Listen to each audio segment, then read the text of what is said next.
वैदिक सभ्यता भारतीय इतिहास और संस्कृति का एक महत्वपूर्ण हिस्सा लगभग 1500 ईसा पूर्व से 500 ईसा पूर्व तक भारतीय उपमहाद्वीप में फली फूली। यह युग पवित्र वेदों के नाम पर गहन दार्शनिक और धार्मिक विचारों की उत्पत्ति का गवाह बना, जो आज भी भारतीय समाज को आकार देते हैं। वेद भजन, प्रार्थना और अनुष्ठानों का एक संग्रह प्राचीन इंडो आर्यन लोगों के जीवन, विश्वासों और प्रथाओं में अमूल्य अंतर्दृष्टि प्रदान करते हैं। वैदिक लोग देहाती खानाबदोश थे जो धीरे धीरे बस गए और खेती करने लगे। वे प्रकृति का सम्मान करते थे और सभी जीवित प्राणियों के परस्पर संबंध को पहचानते थे। प्राकृतिक दुनिया के लिए उनका सम्मान उनके भजनों में स्पष्ट है, जो सूर्य, हवा और अग्नि जैसी प्राकृतिक शक्तियों को देवताओं के रूप में प्रस्तुत करते हैं। वैदिक सभ्यता ने हिंदू धर्म में कर्म, धर्म और पुनर्जन्म जैसी प्रमुख अवधारणाओं की नींव रखी। वैदिक सभ्यता एक जैसी नहीं थी। ये समय के साथ विकसित हुई और इसमें कई तरह के विश्वास और रिवाज शामिल थे। हालांकि इस युग के दौरान एक समान सूत्र ज्ञान, बुद्धि और सत्य की खोज के प्रति गहरा सम्मान था। वैदिक ऋषियों ने अपने भजनों और दार्शनिक पूछताछ के माध्यम से एक समृद्ध बौद्धिक परंपरा की नींव रखी, जो पीढ़ियों को प्रेरित करती रहती है। वैदिक सभ्यता का अध्ययन भारतीय विचार और संस्कृति की उत्पत्ति की एक झलक पेश करता है।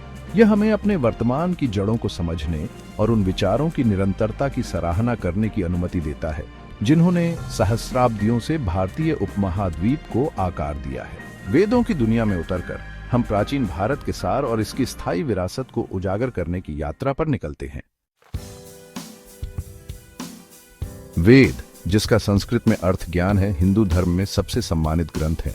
वे केवल धार्मिक ग्रंथ नहीं हैं, बल्कि ज्ञान का एक विशाल भंडार है, जिसमें भजन, प्रार्थना, अनुष्ठान, दार्शनिक अटकलें और यहाँ तक कि स्वस्थ जीवन के लिए दिशा निर्देश भी शामिल हैं।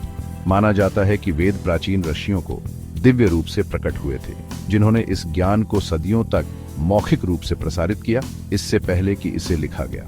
वेदों को 4 मुख्य संग्रहों में विभाजित किया गया है: ऋग्वेद, यजुर्वेद, सामवेद और अथर्ववेद। ऋग्वेद चारों में सबसे पुराना, में विभिन्न देवताओं की स्तुति में भजन है।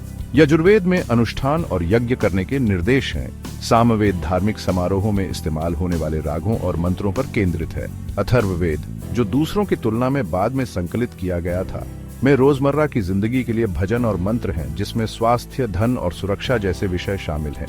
प्रत्येक वेद को आगे 4 भागों में विभाजित किया गया है: संहिता, ब्राह्मण, आरण्यक और उपनिषद। संहिताओं में भजन और मंत्र हैं। ब्राह्मण अनुष्ठानों और समारोहों पर टीकाएं प्रस्तुत करते हैं।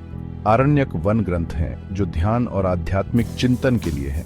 उपनिषद वास्तविकता, स्वयं और ब्रह्मांड की प्रकृति का पता लगाते हैं। उपनिषदों ने विशेष रूप से ब्रह्म, आत्मा और मोक्ष जैसी अवधारणाओं की अपनी खोज के साथ भारतीय दर्शन और आध्यात्मिकता को गहराई से प्रभावित किया है।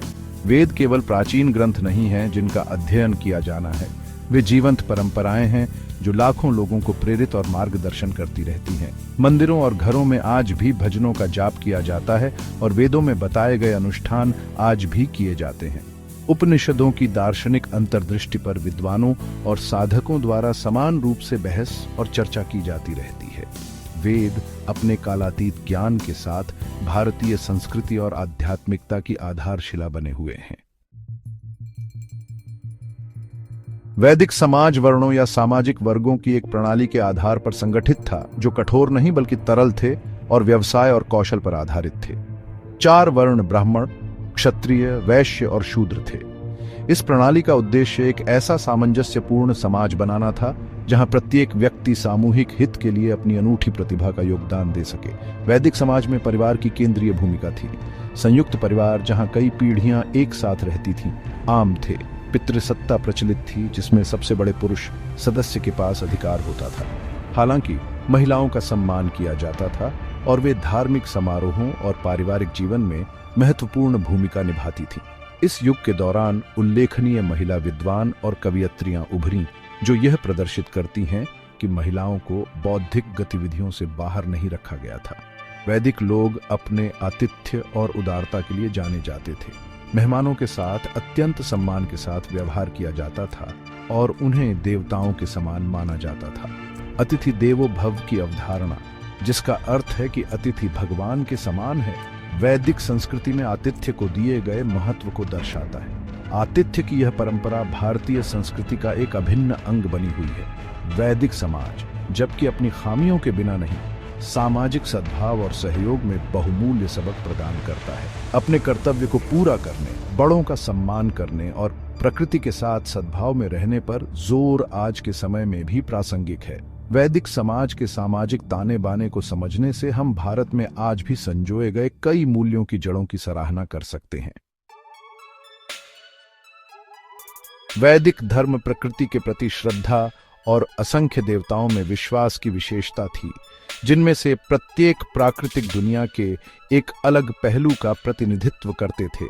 सबसे महत्वपूर्ण देवताओं में इंद्र, अग्नि, सूर्य और वायु शामिल थे। इन देवताओं को अलग अलग संस्थाओं के रूप में नहीं, बल्कि एक ही दिव्य वास्तविकता के विभिन्न रूपों के रूप में देखा जाता था। अनुष्ठान और यज्ञ वैदिक धार्मिक प्रथा के मूल थे। यज्ञ, विस्तृत अग्नि अनुष्ठान देवताओं को प्रसन्न करने, उनका आशीर्वाद लेने और ब्रह्मांडीय व्यवस्था बनाए रखने के लिए किए जाते थे। इन अनुष्ठानों में पवित्र अग्नि में घी, अनाज और दूध की आहुतियां देना शामिल था। साथ ही मंत्रों का जाप भी किया जाता था। वैदिक लोगों का मानना था कि ये अनुष्ठान मनुष्यों और देवताओं के बीच के बंधन को मजबूत करते हैं और समुदाय की भलाई सुनिश्चित करते हैं। कर्म और पुनर्जन्म की अवधारणा भी वैदिक काल में उभरी।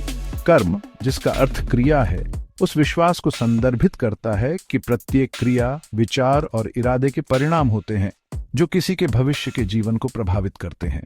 पुनर्जन्म, जन्म, मृत्यु और पुनर्जन्म के चक्र में विश्वास आत्माओं को अपने पिछले कार्यों से सीखने और आध्यात्मिक मुक्ति की दिशा में प्रगति करने के अवसर के रूप में देखा जाता था।